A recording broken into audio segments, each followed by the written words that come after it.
ময়মনসিংহের ধোবাউড়া সীমান্ত দিয়ে অবৈধভাবে ভারতে পালানোর সময় সাংবাদিক মোজাম্মেল হক বাবু ও শ্যামল দত্তকে আটক করেছে স্থানীয় জনতা।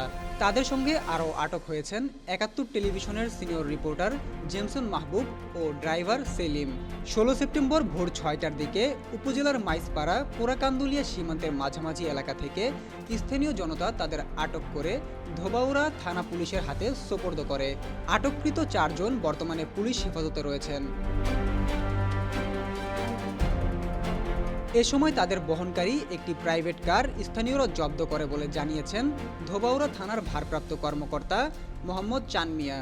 ময়মনসিংহের পুলিশ সুপার মোহাম্মদ আজিজুল ইসলাম বলেন, বর্তমানে আটককৃতরা পুলিশ হেফাজতে আছে, তাদের বিরুদ্ধে মামলা রয়েছে। সংশ্লিষ্ট মামলায় তাদের বিরুদ্ধে প্রয়োজনীয় ব্যবস্থা গ্রহণ করা হবে। এ বিষয়ে আইনগত ব্যবস্থা প্রক্রিয়াধীন রয়েছে।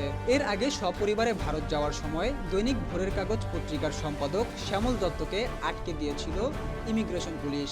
গত ৬ আগস্ট বিকেল ৩টার দিকে ব্রাহ্মণবাড়িয়ার আখাউড়া আন্তর্জাতিক ইমিগ্রেশন চেকপোস্ট দিয়ে তিনি সপরিবারে ভারতে ঢোকার চেষ্টা করেন।